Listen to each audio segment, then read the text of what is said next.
Minister ಮಗನ ಕೊಲೆಗೆ ಸುಪಾರಿ ಸಂಚು. ಮತ್ತಷ್ಟು ರೋಚಕ ಸ್ಟೋರಿಗಳು ಈಗ ಬೆಳಕಿಗೆ ಬರ್ತಾ ಇದ್ದು, ಕ್ಷಣಕ್ಕೊಂದು ಟ್ವಿಸ್ಟ್ ಅನ್ನ ಪಡೆದುಕೊಳ್ತಾ ಇದೆ ಸುಪಾರಿ ಕೇಸ್. ಆಡಿಯೋದಲ್ಲಿ ಮಾತನಾಡಿದ ಪುಷ್ಪಳ ರೋಚಕ ಸಂಗತಿ ಇದೀಗ ಬಯಲಾಗಿದ್ದು, ಆಕೆಯ ಸೇರಿದಂತೆ ಒಂದಷ್ಟು ಜನರ ವಶಪಡಿಸಿಕೊಂಡಿದ್ದಾರೆ.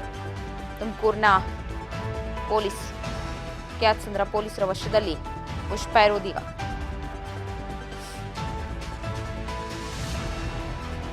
ಕ್ಷಣಕ್ಕೊಂದು ದಿನಕ್ಕೊಂದು ಟ್ವಿಸ್ಟ್ ಸಿಗ್ತಾ ಇದೆ ಹನಿ ಕಹಾನಿ ಕೇಸ್ಗೆ ಸಂಬಂಧಪಟ್ಟಂತೆ. ಮಿಸ್ಟರ್ ಮಗ ರಾಜೇಂದ್ರ ಕೊಲೆಗೆ ಸುಪಾರಿ ಸಂಚಿನ ವಿಚಾರಕ್ಕೆ ಸಂಬಂಧಪಟ್ಟಂತೆ ಮತ್ತಷ್ಟು ರೋಚಕ ಸ್ಟೋರಿಗಳು ಬೆಳಕಿಗೆ ಬರ್ತಿದ್ದು, ಕ್ಷಣಕ್ಕೊಂದು ಟ್ವಿಸ್ಟ್ ಅನ್ನು ಪಡೆದುಕೊಳ್ಳುತ್ತಿದೆ ಸುಪಾರಿ ಕೇಸ್. ಆಡಿಯೋದಲ್ಲಿ ಮಾತನಾಡಿದ ಪುಷ್ಪಳ ರೋಚಕ ಸಂಗತಿ ಬಯಲಾಗಿದೆ.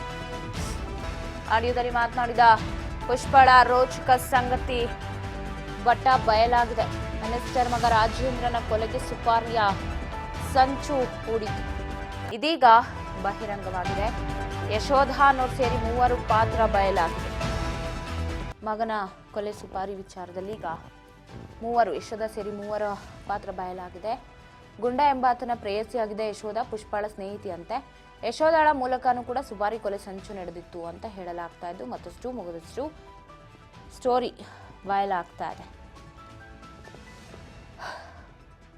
ಆರೋಪಿ ಸೋಮನ ಆಪ್ತೆ ಪುಷ್ಪ ಯಾರು ಹಾಗಾದ್ರೆ? ಸೋಮನ ಆಪ್ತೆ ಪುಷ್ಪ ಹನಿ ಹಿಸ್ಟರಿ ಈಗ ಬಯಲಾಗಿದ್ದು, ಟೀ ಅಂಗಡಿ ನಡೆಸ್ತಾ ಇದ್ದ ಪುಷ್ಪಳ ಮೇಲೆ ಸಾಕಷ್ಟು ಕೇಸ್ಗಳಿದೆಯಂತೆ. ರಾಜಕೀಯ ನಾಯಕರಿಗೆ ಆಕೆ ಬ್ಲಾಕ್ ಮೇಲ್ ಮಾಡ್ತಾ ಇದ್ದು, ಅದನ್ನೇ ಕಾಯಕವಾಗಿ ಮಾಡ್ಕೊಂಡಿಲ್ಲಂತೆ ಆಕೆ.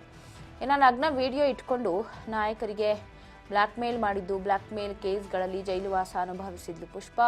ಸದಾ ರೌಡಿಗಳೊಂದಿಗೆ ನಿಕಟ ಸಂಪರ್ಕದಲ್ಲಿ ಸೋಮನ ಶಿಷ್ಯ ಇದು. ಇದೀಗ ಸುಪಾರಿ ಕೇಸ್ನಲ್ಲಿ ಕ್ಯಾತ್ಸಂದ್ರ ಪೊಲೀಸರು ವಶಪಡಿಸಿಕೊಂಡಿದ್ದಾರೆ. ಒಟ್ಟಾರೆ ಕ್ಷಣಕ್ಕೆ ದಿನಕ್ಕೆ ಒಂದು ಟ್ವಿಸ್ಟ್ ಸಿಗ್ತಾ ಇದೆ.